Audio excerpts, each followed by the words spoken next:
Kasi parang madurog-durog na kamali ang ating Marlon. Guys, first time ko pa naman kasi gumawa nito guys. Kaya, ilabas. Ang isda, ilabas muna natin guys. Live. Kasi guys, madudurog yung isda natin.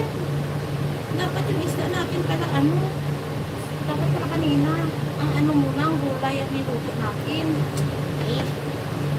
Yan talaga guys, first time kasi alam nyo naman ang first time may kapalpakan. So next time, alam ko na.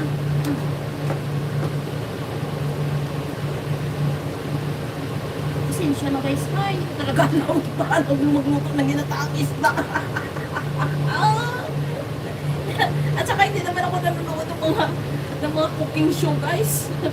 Ang sa akin kasi guys, ano lang naman yan, ini-how cook.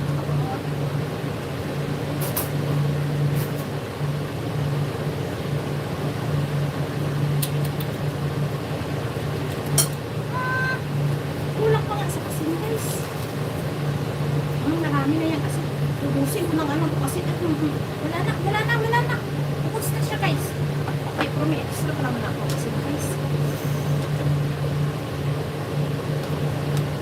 Ang sarap na yan niya kaya guys.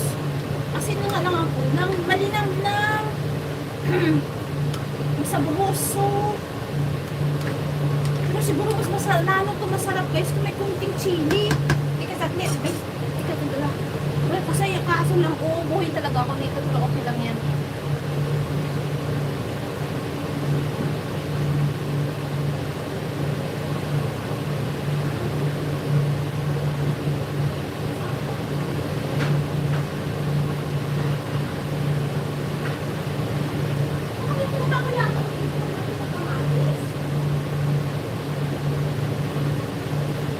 Nalalagyan ba yan ng kamatis? Nakalimutan ko maglagay ng kamatis, guys.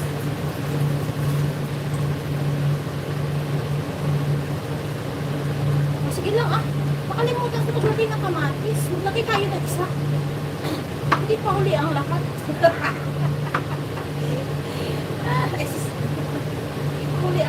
Hindi pa huli ang lahat.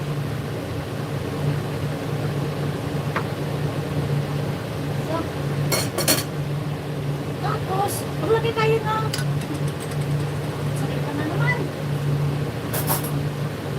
Ano lang? Kunti lang kasi inaupo nga ako. Baka lumala yung upo ko.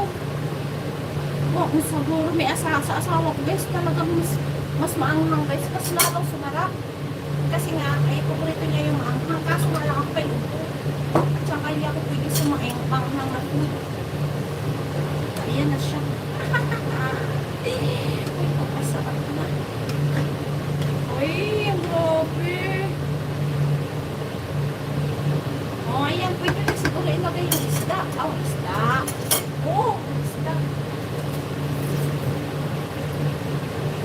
Ayan, tignan nga. Uy, ang sarap na talaga, guys. Ito na lang kulang. Maginig. Ayan. Unti. Okay. Ayan na yan siya. Tapos, ilalagay na natin yung isda. Balik. Ibabalik na natin yung isda. Ito pala na Tapos, isi-simmer na lang siya ng 1 more minute. Para mag-absorb yung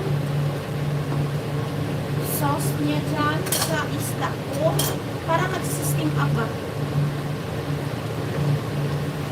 So, tapos ilalagay na rin ito. Woohoo! Grabe! First time! First time niluluto niya ito. First time ginagpaan. Isda! Katurada!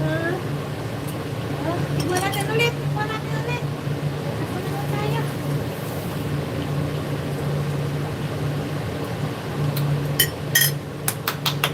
Sampakin ang tigwado mo.